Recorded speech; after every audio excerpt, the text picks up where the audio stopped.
मोदी जी को मैं सैल्यूट करती हूँ। मैं मोदी जी को सैल्यूट क्यों करती हूँ मैं वीडियो के एंड में बताऊंगी। आमतौर पे ये एक फाउंडेशन पहले बनाता है उसके बाद जो है बतदरीज बहुत से इक़दाम करता है। जो वो कर रहा है, उसने पाकिस्तान के ख़िलाफ़ बहुत से ऐलानात किए हैं, बहुत से इक़दाम किए हैं और उसमें आबी जहरीत की है। उसके अलावा पाकिस्तान के ऊपर फ़ौजी हमले की धमकी दी है और अभी जो है उसने तजारती जंग भी शुरू कर दी है। पाकिस्तान की तजारत के तमाम रास्ते मसदूद करने के लिए उसने इक़दाम किए हैं। पाकिस्तान के बहरी जहाज़ जो है उसकी बंदरगाहों पे नहीं जा सकते और क्योंकि पाकिस्तान और हिंदुस्तान के दरमियान कोई बराह रास्त तजारत तो है नहीं, लेकिन जो अबू धाबी से या श्रीलंका या सिंगापुर के रास्ते जाती थी उसको भी उसने बंद कर दिया है। और इसमें हिंदुस्तान का भी नुकसान है, पाकिस्तान का भी नुकसान है, लेकिन उससे आगे बढ़कर उसने जाके IMF को ये पैगाम दिया है कि पाकिस्तान की जो मदद की जा रही है, जो पाकिस्तान की मुआवनत की जा रही है, उसे ख़त्म किया जाए। ये तो भारत और पाकिस्तान के बीच में टेंशन है, लेकिन टेंशन पाकिस्तान से एक और बड़ी आ गई है। पूर्व प्रधानमंत्री इमरान खान जो कि जेल में बंद हैं, उनके साथ में शारीरिक शोषण हो गया। राजीव, ये खबर बड़ा चौंका रही है। एक तो पाकिस्तान की जेल, ऊपर से पूर्व PM और वो पूर्व क्रिकेटर जिन्होंने 1992 में इकलौता वर्ल्ड कप पाकिस्तान को जिताया।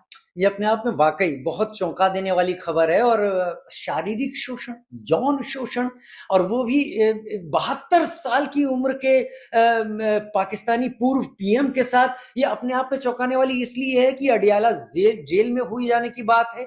इस उम्र में 72 साल की उम्र बहुत वरिष्ठ सीनियर सिटीजन के तौर पर होती है। और हम ये बात इसलिए कह रहे हैं क्योंकि रचना आपके सामने ये मुद्दा शुरुआत कर रही है। रचना का ये कहना था कि ये थोड़ा सा असहज करने वाला मुद्दा है, इसलिए हम दोनों साथ में हैं यहाँ पर। लेकिन जब उनकी क्योंकि जेल में थे रचना, तो जेल में क्योंकि पूर्व PM है, उनका एक रेगुलर टाइम पर चेकअप होता है, मेडिकल चेकअप। उससे भी एक हैरान करने वाली बात राजीव मुझे यहाँ लगी। एक तो शारीरिक शोषण हुआ, यानी कि अननेचुरल सेक्स हुआ है, और इसके कई सबूत भी हैं। मतलब जो मेडिकल रिपोर्ट है वो इंडिकेशन दे रही है। और सबसे बड़ी बात ये, ऐसा करने वाले हैं पाकिस्तानी फौज में मौजूद मेजर, यानी कि मेजर के जरिए इमरान खान का यौन शोषण, शारीरिक शोषण जेल के अंदर हो गया। इससे पहले इमरान खान कह भी रहे थे, मेरे साथ दुर्व्यवहार हो रहा है, जहर देकर मारने की कोशिश हो रही है, एसिडिक खाना यानी कि एसिड मिला हुआ खाना दे रहे हैं, इतनी मिर्च दे रहे हैं कि उसे कोई खा नहीं सकता, जानवरों जैसा सुलूक है और तमाम सुविधाएं नहीं है। लेकिन इसकी उम्मीद तो नहीं थी। लेकिन मेडिकल रिपोर्ट क्या कह रही है राजीव? मेडिकल रिपोर्ट बहुत सारे इशारे कर रही है और चौंका देने वाले इशारे हैं। मेडिकल रिपोर्ट मेरे पास है इस वक्त, जो कि जनरल हेडक्वार्टर यानी GHQ रावलपिंडी से है ये रिपोर्ट। ये GHQ क्या है? ये पाकिस्तानी आर्मी का हेडक्वार्टर कहा जाता है। कहते हैं ना, GHQ रावलपिंडी सारे फैसले लेती है। अब क्योंकि जेल में है, तोशाखाना मामले में भी उनके पर चला एक इल्जाम, और बाद में जो दंगे हुए थे लाहौर और इस्लामाबाद के आसपास सारे, उसमें 14 साल की सजा है। अब जब वहां पर इनके साथ ये दुर्व्यवहार हुआ, क्योंकि आर्मी का मेजर यहां पर आ रहा है, यानी आर्मी का दखल जेल में भी है वहां पर। और उन्होंने, क्योंकि इमरान खान ने कहा था कि आर्मी इनके खिलाफ कुछ भी कर सकती है, लेकिन रिपोर्ट में क्या है? रिपोर्ट में उनके एनल एरिया में बहुत ज्यादा चोटों के निशान पाए गए हैं। और कई एक चीजें ऐसी हैं कि लैब टेस्ट जो उनके ऑर्डर किए गए हैं, वो HIV-1-2 एंटीबॉडी कॉम्बो ये भी ऑर्डर किया गया है। HIV टेस्ट के लिए ऑर्डर किया गया है, हेपेटाइटिस B, RPR, कई सारे हैं। लेकिन मैं ये देख रही हूँ, जेनाइटल पार्ट जो है वो जख्मी है, रेक्टम बहुत अंदर तक जख्मी है, यानी कि जो उनका प्राइवेट पार्ट है वो जख्मी है, ब्लीड कर रहा है, और ये सब नेचुरल नहीं होता। ये सब नेचुरल नहीं होता। और ये उसके साथ इन्फ्लेमेटरी बाउल डिजीज भी उनको उसके चलते हो गई है। यानी मोदी जी को मैं सैल्यूट करती हूँ। मैं मोदी जी को सैल्यूट क्यों करती हूँ मैं वीडियो के एंड में बताऊंगी। जो इंडिया जो कर रहा है पाकिस्तान के साथ, I would say is a psychological warfare. ठीक है, एक जब पाकिस्तान के मिनिस्टर ने अनाउंसमेंट करी सुबह के 2 बजे पाकिस्तानी टाइम कि इंडिया अटैक करेगा विद इन 24 to 36 आवर्स, अभी तक हुआ नहीं अटैक। तो अब जो सारे लोग हैं दुनिया में वो डिस्कस कर रहे हैं अभी तक हुआ नहीं, होगा कि नहीं। एंड जो पाकिस्तान के लीडर्स हैं एंड आर्मी, वो परेशान है काफ़ी, इनको समझ में नहीं आ रहा कि हो क्या रहा है। तो ये जो इनको बेचैनी जो हो रही है ना दिमागी तौर पे, ये है साइकोलॉजिकल वॉरफेयर। तो ऐसा नहीं है कि इंडिया ने वार नहीं करा, ऑफ कोर्स इकोनॉमिकली वो चोक कर रहे हैं पाकिस्तान को, और अलग अलग तरीके से जो होता है जंग का वो इस्तेमाल कर रहे हैं। इट्स नॉट कि सिर्फ बॉम्ब फेंक दो और फिर वो हो गया। तो ये बहुत इंटेलिजेंटली साइकोलॉजिकल वॉरफेयर कर रहे हैं, साइकोलॉजिकल वॉरफेयर कर रहे हैं एंड इकोनॉमिक वॉरफेयर कर रहे हैं, and it's very interesting to see. Now like I said before, जो पाकिस्तान की लीडरशिप है और जो पाकिस्तानी आर्मी है, उनके साथ मेरे बिल्कुल भी कोई सिंपैथी नहीं है। वजह यह है कि ये लोग अपने लोगों के नहीं हैं। अगर पाकिस्तान के लीडर्स और पाकिस्तान की आर्मी अपने लोगों की आवाज़ सुनती, अपने लोगों के लिए भला चाहती, तो ऑफ कोर्स मैं हो सकता है मेरा स्टांस कुछ और होता फिर। मगर जो आर्मी अपने लोगों की नहीं है, वो किस टाइप की आर्मी है? आर्मी का काम होता है लोगों की आवाज़ बनना, लोगों को बचाना, लोगों को डिफेंड करना, ना कि लोगों को अटैक करना। सो सैडली जो रिपोर्टें पाकिस्तान ही से आ रही हैं कि जो पाकिस्तान के आर्मी ने जो हाईजैक करा हुआ है मुल्क को, इवन पाकिस्तान के करप्ट लीडर्स ने, जो काय के लीडर्स है मुझे अभी तक समझ में नहीं आया, कोई लीडरशिप तो मैंने देखी नहीं। सो मुझे इन लोगों के साथ कोई सिंपैथी नहीं है। पाकिस्तानी जो पॉलिटिशियंस हैं एंड जो जनरल्स हैं आर्मी के, वो सही लोग नहीं लग रहे, ठीक है। सो आई एम सॉरी, ऐसे लोगों के साथ जो अपनी आवाम की नहीं है। मैं तो आवाम की आवाज़ बनूंगी ना। मैं चाहूंगी कि आवाम जो सिटीजन है वो इम्प्रूव करें अपने आप को, वो अच्छा करें। तो जो लोग आवाम के दुश्मन हैं, जो खुद ही पाकिस्तान के पॉलिटिशियंस और आर्मी हैं, ऑफ कोर्स, तो मैं उनको सपोर्ट क्यों करूंगी? तो आई एम सॉरी, मैं इन लोगों को, करप्ट पॉलिटिशियंस को मैं बिल्कुल भी सपोर्ट नहीं करती हूँ। सो ये है साइकोलॉजिकल वॉरफेयर चल रही है, और देख के मज़ा तो आ रहा है, ठीक है, क्योंकि ये लाइक आई सेड कि इन लोगों को अपने मुल्क के बारे में सोचना चाहिए, पाकिस्तानियों के बारे में ये लोग नहीं सोच रहे। सो जो हराम के पैसे इन लोगों ने सब जगह दबाया हुआ है, जो अपनी सिटीजन से लिया हुआ है, ऐसे लोगों के साथ मैं क्यों सिंपथाइज करूंगी? ये सारा पैसा वापस पाकिस्तान जाना चाहिए और पाकिस्तानी लोगों में इन्वेस्ट होना चाहिए, जो मुझे नहीं लगता कि आपके पॉलिटिशियंस करेंगे। मगर अभी चल रही साइकोलॉजिकल वॉरफेयर। तीसरी चीज जो मैसेज है मेरा to Modi ji, that yes I salute you, and the reason I salute you is because आप अपने मुल्क को डिफेंड कर रहे हैं, आप अपने मुल्क का भला कर रहे हैं। आपकी इंटेंशंस जहाँ तक मैंने देखी है अच्छी है। You trying to improve your country. आप अपने सिटीजन्स के लिए आप जो मेहनत कर रहे हैं अपने मुल्क के लिए, वो नज़र आ रहा है सबको। एंड सैडली यही मेहनत पाकिस्तान की लीडरशिप को भी करनी चाहिए, मगर उन्होंने नहीं करी है। ये लोग सिर्फ क्या कर सकते हैं, मैंने जो रिपोर्टें सुनी है कि, अगर मैं जर्नलिस्ट बिल्कुल भी नहीं हूँ, जो मैंने सुना है दूसरे लोगों से, जो एक्टिविस्ट्स मुझे बता रहे हैं, जो पाकिस्तान में बैठे हुए लोग मुझे बता रहे हैं, जहाँ तक मैंने देखा है कि अगर पाकिस्तान की आर्मी अपने औरतों को खुद रेप कर रही है, लोगों को खुद मार रही है, ठीक है, लीडर्स ने हराम के पैसे दबाए हुए हैं और मुल्क को पूरा बर्बाद करा हुआ है, भीख मांग मांग के, लोन ले लेके, तो ऐसे जो लोग हैं उनको बहुत कुछ सीखना चाहिए इंडिया से, और इन लोगों को बहुत कुछ सीखना चाहिए मोदी जी से। So again Modi ji, I salute you, and Pakistan की leadership needs to really really improve themselves.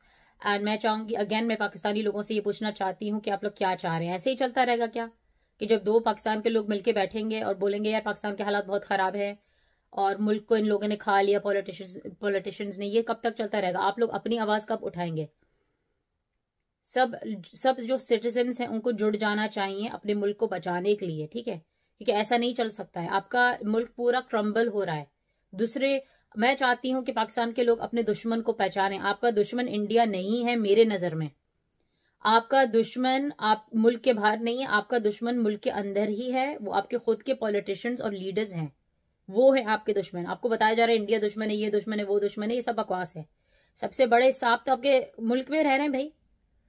तो अपने दुश्मन को पहचाने, वो दुश्मन घर के आ रही है कि भारत ने अपनी क्रिकेट सीरीज बांग्लादेश और इंडिया और पाकिस्तान के बीच क्रिकेट सीरीज को बैन कर दिया, सस्पेंड कर दिया। यानी भारत ने जहां बहुत सारे स्टेप्स लिए, सस्पेंशन कहां से स्टार्ट होती है? पानी से। इंडस वाटर ट्रीटी से इंडिया की सस्पेंशन स्टार्ट हुई और अब ये बात वहां तक पहुंची है कि जहां पर भारत ने क्रिकेट सीरीज भी बैन कर दी है। अब देखें, भारत ने बांग्लादेश के साथ भी क्रिकेट सीरीज थी, पाकिस्तान के साथ तो खैर चैंपियंस ट्रॉफी से ही जो है वो भारत नहीं खेल रहा और कोई ऐसी सिचुएशन भी नहीं थी कि भारत खेलता। लेकिन इंडिया ने, अब खबर ये है कि क्रिकेट सीरीज, किसी भी तरह की क्रिकेट पाकिस्तान के साथ खेलने के लिए बैन कर दी है। अच्छा, जहां एक तरफ ये है, उसमें सिर्फ पाकिस्तान ही नहीं है बल्कि उसमें बांग्लादेश भी है। इसलिए जो ये वाली है ना खबर, वो बड़ी अहम है कि साथ साथ बांग्लादेश के ऊपर भी उनकी नज़र है और वहाँ पर क्या चल रहा है वो भी उसको वो देख रहे हैं। तो क्रिकेट के तो हालात पहले ही आपको पता थे। क्रिकेट के हालात क्या हैं वो तो आप जानते ही हैं, यानी जो चैंपियंस ट्रॉफी हुई पाकिस्तान के जो जितने भी मैचेस थे वो इंडिया ने पाकिस्तान के साथ खेलने से इनकार कर दिया और पाकिस्तान जाने से इनकार कर दिया। और फिर क्या हुआ कि भारतीय टीम जो है वो दूसरे कंट्रीज में जो एक न्यूट्रल वेन्यू फिर मुंतखब किया गया, वहां पे जाके खेला। तो चलो वहां तक तो ये था कि जी चैंपियंस ट्रॉफी में ये हुआ, नहीं, इससे ही पता चल रहा है कि अब इंडिया और पाकिस्तान के बीच कोई फ्यूचर में कोई क्रिकेट होने का चांस नहीं है। अच्छा, हम तो अभी सिर्फ ये क्रिकेट की बात कर रहे हैं ना, अभी मैं आगे चलकर इस प्रोग्राम में आपको और ऐसी चीजें बताऊंगी जिससे आपको पता चलेगा और किस किस चीज का चांस नहीं है। तो एक तो क्रिकेट भी गई, जो एक जिसे कहते हैं ना हवा क्रिएट हो जाए।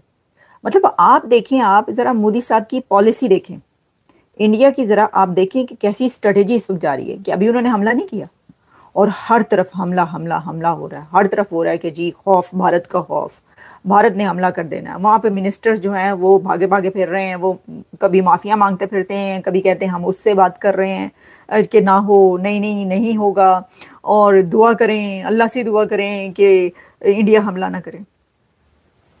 हमला नहीं हुआ अभी और फिर भी एक हमले का हवा क्रिएट हो चुका। इसे कहते हैं वॉर स्ट्रेटजी। उन्होंने डरा के रख दिया, डरा डरा के मार रहे हैं वो कि ये जो Pepsi cola, Coca cola, cola cola cola, इन सब कोला को ना ये कहें कि आपने इंडिया में बिजनेस करना है, अगर आपने इंडिया में बिजनेस करना है तो निकल जाए पाकिस्तान से, या आप वहां पर बिजनेस कर लें हमारे पड़ोस में, या फिर आप हमारे साथ बिजनेस कर लें। कहते जितनी मल्टीनेशनल कंपनीज हैं, बड़े बड़े ये सब इदारे के जो करते हैं, इन सबको कहें कि जी अगर हमारी मार्केट चाहिए, हमारे साथ करना है तो ठीक है, फिर हमारा जो दुश्मन है तो उसको जो है आपको छोड़ना पड़ेगा। अब देखिए बात पता क्या है, अभी तो उन्होंने वैसे ही एक बात की कि ये होगा नहीं होगा, वो सोच रहे हैं, ऐसा नहीं सोच रहे, मुझे नहीं पता, हो सकता है कि उनको अंदर की खबरें तो होंगी ना बहुत सारी कि सोच रही हो इंडियन गवर्नमेंट। लेकिन अगर ऐसा हो जाए तो आपको क्या लगता है, मैं सोच रही थी कि अगर ऐसा हो जाए तो क्या ये जो बड़ी मल्टीनेशनल कंपनीज हैं ये भारत को छोड़ेंगी या पाकिस्तान को छोड़ेंगी? ये किसको छोड़ के किधर जाएंगी ये बता दें आप, हैं? तो ये आपको पता है वहां पर है 1.5 अरब की आबादी, उसका कितना हिस्सा है, 23-24 करोड़। तो उनके माल की खपत कहां पर होगी ज्यादा? इंडिया में। तो अगर ये वाले tactics in reality India adopt कर ले तो फिर तो पाकिस्तान को लेने के देने पड़ जाएंगे, यानी बड़ा खराब काम हो जाएगा। क्योंकि मल्टीनेशनल कंपनीज जो है अगर बॉयकॉट कर, अच्छा वैसे तो देखें वहां पर टीएलपी वाले और सारे इन कंपनीज का बॉयकॉट करते रहते हैं, तो वो नहीं कर सकते बॉयकॉट? ये भी तो सोचने की बात है। जब देखो कोका कोला और ये सब हो रहा होता है जी ये वाली प्रोडक्ट्स यूज़ ना करें, ये इस्तेमाल ना करें, ये यूज़ ना करें।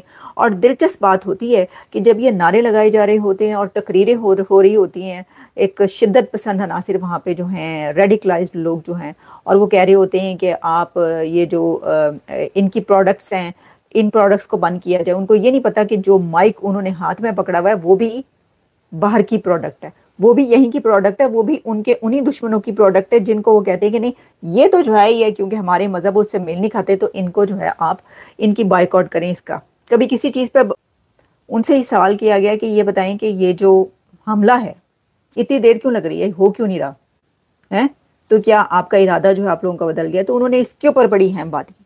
अब देखें, जैसे मैंने कहा कि मेजर गौरव आर्या जो है वो बड़े अंदर की खबर रखने वाले बंदे हैं, फौजी हैं, और वो तो मतलब बड़ी उनकी वहाँ पे जो है वो वैल्यू है, और बड़े वो मोदी साहब के भी बड़े करीब शरीफ हैं, यानी करीब शरीफ से सब मिलते भी, वो मिले हैं, हमें याद है कुछ अर्सा पहले, और मतलब जो भी आप जानते हैं। तो उन्होंने कहा कि ये जो हमला, अगर तो आप ये चाहते हैं कि इंडियंस ये चाहते हैं कि हमला हो, और ठीक है जी इतने लोगों को उन्होंने मारा, तो इससे डबल ट्रिपल लोग हम मार देते हैं, हम 200-250 बंदा जो है वो उड़ा दें, मार दें। कहते हैं ये तो कोई काम ही नहीं है, एलओसी पे आग लगा दें, आप कहीं पर किसी जगह पे भी हमला कर दें, आपको उस जगह का पता वो टारगेट कर लें और आप कहें कि अच्छा 200 बंदा मारना है, ये लो जी मार दिया। कहते हैं लेकिन क्या उसके बाद जो हमारी प्रॉब्लम है, यानी जो वो कहते हैं उनके घर में जो दहशतगर्दी की प्रॉब्लम है, क्या वो ख़त्म हो जाएगी? क्या दुश्मन जो है दहशतगर्द भेजना छोड़ देगा? नहीं। तो फिर वो कह रहे हैं कि कोई ऐसा काम किया जाए कि किस्सा ही ख़त्म हो जाए। अब ये मुझे नहीं पता कि ऐसा काम किया, क्योंकि ये उन्होंने रिवील नहीं किया इसके अंदर, लेकिन अपने व्लॉग में उन्होंने काफ़ी बातें ऐसे की हैं कि वो काफ़ी रिवील कर भी गए हैं। जैसे कि मैंने आपको बताया कि क्या क्या कह रहे हैं। वो कह रहे हैं कंपनी से को बॉयकॉट करें, वो कह रहे हैं हर चीज़ का बॉयकॉट करो। अच्छा, फिर उन्होंने ये भी कहा, उन्होंने कहा कोई अगर वहाँ पर यूट्यूब चैनल है, कोई बंदा वहाँ पर बैठा हुआ है, उसका जो है वो दुबई में, या उसका पैसा जो है वो वहीं पर पहुँच रहा है पाकिस्तान के अंदर, और वहीं पर वो टैक्स दे रहा है और वहीं पर पाकिस्तान के अंदर वो पैसा जा रहा है, तो उसका भी बॉयकॉट करें। ये सारी और बहुत सारी बातें उन्होंने कही है। तो इन सब चीज़ों को मैं आपके सामने इसलिए रख रही हूँ कि इससे हमें जो है वो ये पता चलता है कि जो हालात हैं वो क्या हैं, और जो ये बात कही जा रही है कि हमला नहीं हुआ, तो उसके अंदर हमला क्यों नहीं हुआ अब तक, और कौन सी ऐसी बड़ी स्ट्रेटजी जो है वो अपनाई जा रही है और उसके तहत अब बड़ा हमला होगा, ये हमें देखने की जरूरत